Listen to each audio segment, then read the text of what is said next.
दोस्तों नमस्कार, स्वागत है आप सबका टेक्स्ट बुक पर। नाम है मेरा अमित पांडे और आज के सेशन में हम एलआईसी एओ के सेफ स्कोर के बारे में बात करेंगे। हम बात करेंगे एलआईसी एओ के एग्ज़ाम में आपको कितना अटेम्प्ट करना चाहिए, क्या रिस्क है, कैसे-कैसे पेपर होगा, वो सारी चीज़ें मैं आपको बताने वाला हूँ इस सेशन में। एग्ज़ैक्ट डिटेल्ड इन्फॉर्मेशन जो शायद अगर एक बच्चा नया-नया उसको नोटिफ़िकेशन वगैरह पढ़ता है तो मिस कर देता है, तो मैं आपको डिटेल्ड इन्फॉर्मेशन इस पर्टिकुलर वीडियो में देने वाला हूँ कि कैसे-कैसे आपको मतलब पहले तो नोटिफ़िकेशन ही समझ लेना ज़रूरी है, क्योंकि बहुत सारी चीज़ें वहाँ पे लिखी हुई होती हैं, तो मैं आपको वो समझा रहा हूँ। इसके थ्रू ही सब कुछ आपको मैं बता दूँगा। तो बच्चों, सबसे पहली जो इम्पोर्टेंट इन्फॉर्मेशन नोटिफ़िकेशन में आपने रीड करी होगी, वो रीड करी होगी, सब में हल्ला मचा होगा कि अंग्रेजी क्वालीफाइंग है, इंग्लिश क्वालीफाइंग है। मैं कहता हूँ कि प्री एग्ज़ाम ही क्वालीफाइंग है। ये जो प्री एग्ज़ाम है ना, ये क्वालीफाइंग नेचर में है। इसका इसका वेटेज से, इसके मार्क्स से आप सेकंड स्टेज में पहुँचोगे, लेकिन इसके मार्क्स जुड़ेंगे नहीं। और ये इंग्लिश प्री एग्ज़ाम के लिए क्वालीफाइंग, मतलब अगर मेंस एग्जाम का नोटिफिकेशन आएगा तो बोला जाएगा कि प्री वाला क्वालिफाइंग इन नेचर। तो कुछ इंपॉर्टेंट इन्फॉर्मेशन देखते हैं।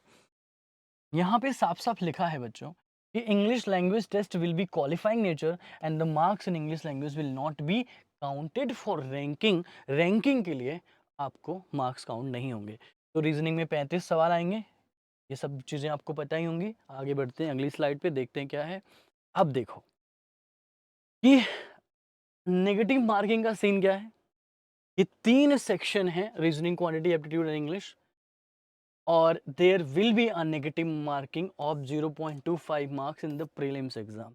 मतलब 0.25 को आपका प्रीलिम्स एग्जाम में अ, कटेगा नंबर अगर आप गलत अटेम्प्ट करते हो। ठीक है? तो एक तो ये लाइन आप हमेशा ध्यान रखेंगे कि नेगेटिव मार्किंग तो है, और वो है तो हर जगह चलेगी वो। नोटिफिकेशन में साफ-साफ लिखा हुआ है। चलिए आगे बढ़ते हैं। अब चला, क्योंकि सेफ स्कोर की बात करेंगे ना, और अगर सेफ स्कोर की बात करते हैं तो हर डिटेल्ड इंफॉर्मेशन समझना जरूरी है। एलआईसी एओ प्री 2019। अब ये जो चीज है ना, 18 और 10, आपको पता है, और 18, ये नोटिफिकेशन में थी। 2019 के जो नोटिफिकेशन था ना, ये नोटिफिकेशन में ऑलरेडी लिखा हुआ है। मतलब मिनिमम क्वालिफाइंग मार्क्स 18 थे रीजनिंग में। आपको 18 नंबर रीजनिंग में लाना ही था, सेक्शनल कट ऑफ जिसको आप कहते हो। लेकिन ये बात ना नोटिफिकेशन में ही मेंशन्ड है।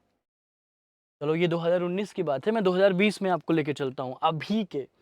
अभी का जो नोटिफिकेशन है ना, एलआईसी का जो ऑफिशियल वेबसाइट है, जिसके आपने नोटिफिकेशन पढ़ा होगा तो आपने देखा होगा वहां पे कि ऐसा लिखा हुआ है, मिनिमम क्वालिफाइंग मार्क्स। मतलब ये सेक्शनल मार्क्स ऑलरेडी इन्होंने डिसाइड कर रखा है कि यार रीजनिंग में 18 नंबर चाहिए, क्वांट में 18 चाहिए और इंग्लिश में 10 चाहिए। ये ऑलरेडी डिसाइडेड है इनके द्वारा। मतलब 46, मतलब इंग्लिश का जो 10 नंबर है, 10 नंबर है इंग्लिश का, ये ऐड नहीं होगा कट ऑफ जब डिसाइड होगी। ठीक है, मतलब जब ओवरऑल कट ऑफ डिसाइड होगी। लेकिन इन दोनों नंबर से आपका स्कोर डिसाइड होगा, आपका रैंक डिसाइड होगा, जिसके बेसिस पर आप मेंस एग्जाम को दे पाएंगे। तो एक चीज तो कंफर्म है कि यार जो यहाँ पे हुआ था, 18 ये था, 18 ये था, फिर कट ऑफ ओवरऑल 58 गई थी।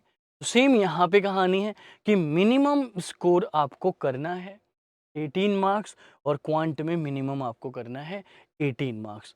ये आपका मिनिमम स्कोर। इसके इससे कम अगर आता है तो आप क्वालिफाई नहीं कर पाएंगे।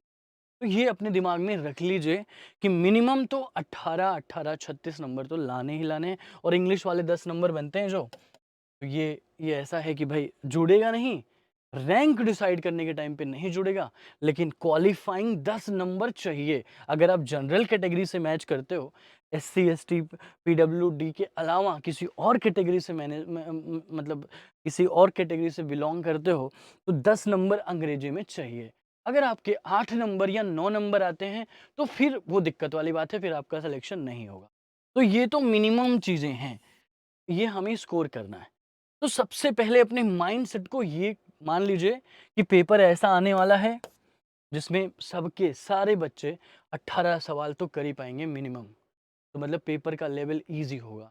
तो ये जानना बहुत ज़रूरी होता है, जब हम तैयारी कर रहे होते हैं, तो हमको ये समझना बहुत ज़रूरी होता है कि लेवल कैसा हो सकता है, पहले क्या चीज़ें हुई हैं, अभी क्या चीज़ें चेंज हो सकती हैं, तो आपकी पढ़ाई आप किस हिसाब से उसको अटेम्प्ट करते हो। 300 वैकेंसीज़ हैं और उसी हिसाब से हमें डिसाइड करने पड़ेगा कि हमारा जो है एम क्या है, राइट? तो 300 वैकेंसी में एम हमारा क्या है कि 36 नंबर तो 18 उसमें करना है।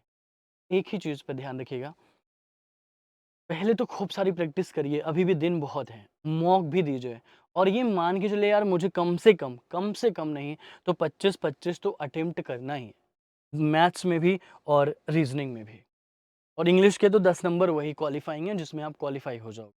तो ओवरऑल आपका जो अटेम्प्ट बनेगा, max to max attempt with 100% accuracy के साथ आप ट्राई करेंगे। 100% एक्यूरेसी के साथ आप ट्राई करेंगे, वही आपका सेफ स्कोर होगा। लेकिन एक बात ज़रूर ध्यान रखिएगा, जैसे मैं अभी कोई नंबर यहाँ बता दूँ कि नहीं 70-60 सवाल करने हैं, 30 मैथ्स में 30 रीजनिंग में, तो आप पैनिक करेंगे, गलत भी कर सकते हैं। तो मैं आपको सिर्फ इतना कह रहा हूँ कि ये तो करना है और 100 ये तो इससे कम में काम चलेगा नहीं, नंबर 1। और 100% एक्यूरेसी के साथ मैथ्स और रीजनिंग में 100%। अभी आप में से बहुत सारे लोग बोल सकते हैं होती नहीं है, पॉसिबिलिटी नहीं है, पर मैथ्स और रीजनिंग में 100% एक्यूरेसी हो सकती है, पॉसिबल है। तो 100% एक्यूरेसी के साथ मैथ्स और रीजनिंग में अगर आप अटेम्प्ट कर पाते हैं तो बेस्ट रहेगा आपके लिए, मिनिमम आपको पता है एंड वही आपका सेफ स्कोर। अपनी प्रिपरेशन अगर आप अभी जो मॉक दे रहे थे, ये वीडियो इसीलिए लाई गई है कम से कम आपको पता चल जाए, बहुत सारे लोग मिस कर जाते हैं पॉइंट। अगर आप अभी जो मॉक दे रहे थे उसमें आपके 18 से कम, जैसे मान लो किसी की मैथ्स बहुत अच्छी है, उसने 10 अटेम्प्ट किया मैथ्स में और रीजनिंग में 35 में 35 कर दिया, या मैथ्स में 15 अटेम्प्ट किया, रीजनिंग में 35 में 35 किया, काम नहीं चलेगा, आपको 18 तो अटेम्प्ट कर। तो इसके ऊपर 100% एक्यूरेसी के साथ एग्जाम में अपना बेस्ट देना, वही आपका 100% सेफ स्कोर हो।